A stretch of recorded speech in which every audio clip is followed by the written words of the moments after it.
I used to believe that holograms were only for science fiction movies, glowing figures projected into thin air, talking to humans, and vanishing in a flash of light.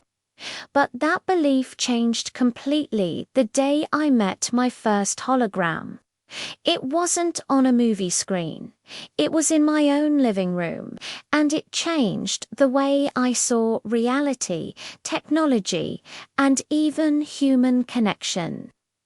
Chapter 1: The First Encounter. It started one quiet evening. I had been experimenting with a new device called the Holobeam, a holographic projector small enough to fit on a desk. When I activated it, beams of light formed a shimmering image, a 3D human figure standing right before me. It was my friend Emma, calling from another city. I could see her smile, her gestures, even the way her hair moved as she laughed. She wasn't really there, yet she was. For the first time, I felt that digital communication had crossed into something deeply personal and immersive. That night, we talked for hours. We played virtual chess, shared stories, and even watched a movie together as if we were in the same room. The hologram made distance disappear.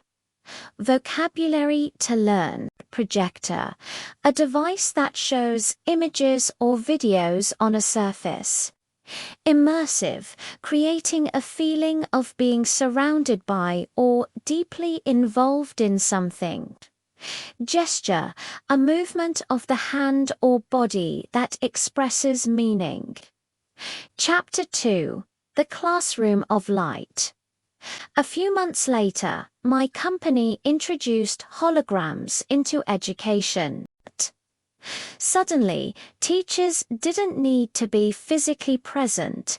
They could appear as lifelike holographic instructors, moving, writing, and interacting with students in real time.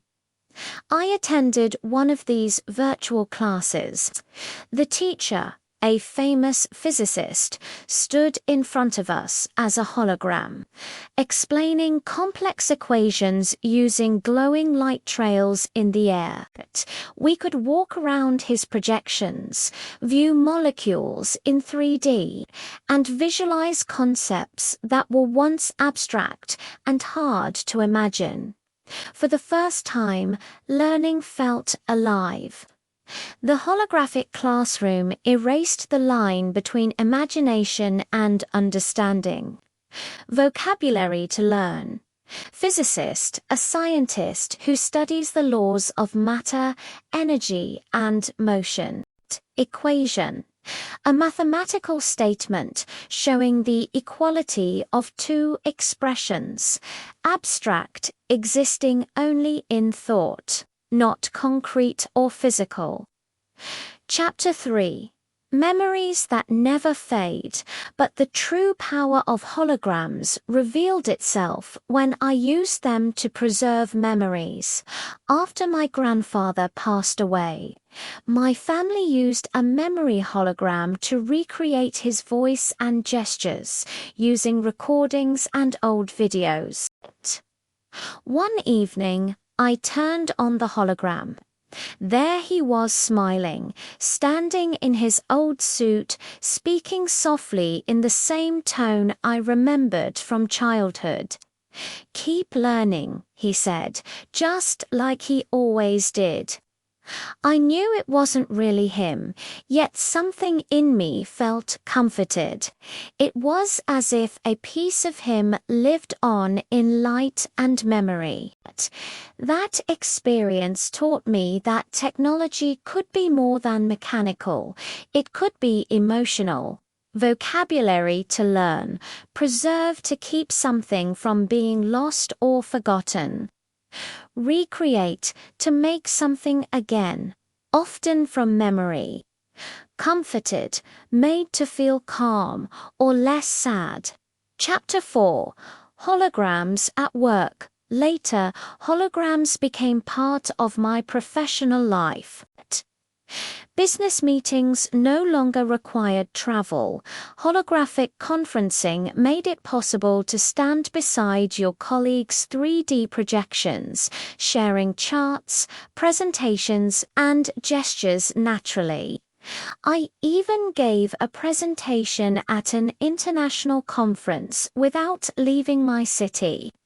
As a holographic projection, I appeared on stage across the world. The audience saw me moving and speaking as if I were physically there. When they applauded, I could see and hear it through sensors. This changed everything. It made communication faster, greener, and more personal. The future of work, I realized, was not about distance. It was about connection. Vocabulary to learn. Conference, a formal meeting for discussion or presentation. Projection, an image cast or displayed onto a surface. Sensor, a device that detects and responds to physical input like sound or movement. Chapter 5. The ethical light as holograms became more realistic. New ethical questions appeared.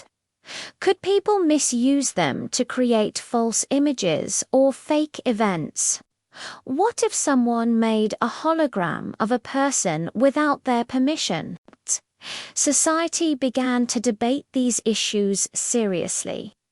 Laws were created to protect digital identities, and developers worked on secure holographic verification systems. We learned that with great innovation comes great responsibility. I started advocating for ethical holography, ensuring that technology serves truth, not deception. I spoke at schools, reminding students that holograms are tools of connection, not manipulation. Vocabulary to learn, ethical related to moral principles and what is right or wrong. Verification, confirmation that something is real or true. Deception, the act of tricking or misleading someone. Chapter 6. The future in 3D today. Holograms are everywhere. Doctors use them to visualize organs during surgery. Architects design buildings in 3D holographic form. Artists create holographic performances that blend reality and imagination. But for me, holograms are more than a technology. They are a bridge between the physical and digital worlds, between memory and reality, between presence and absence. They taught me that innovation isn't just about machines, it's about human emotion, creativity, and connection. Whenever I switch on my halaboom and see Emma's hologram appear again, smiling and waving, I'm reminded that light can carry not just images, but friendship. Conclusion: living in the light, holograms changed my life in ways I never expected. They connected me to loved ones, brought classrooms to life, made work more human, and even gave me peace in loss. Technology, I learned, is not just about what we build, it's about what we feel through it. In the end, the most powerful hologram is not the one that projects light, but the one that illuminates our hearts.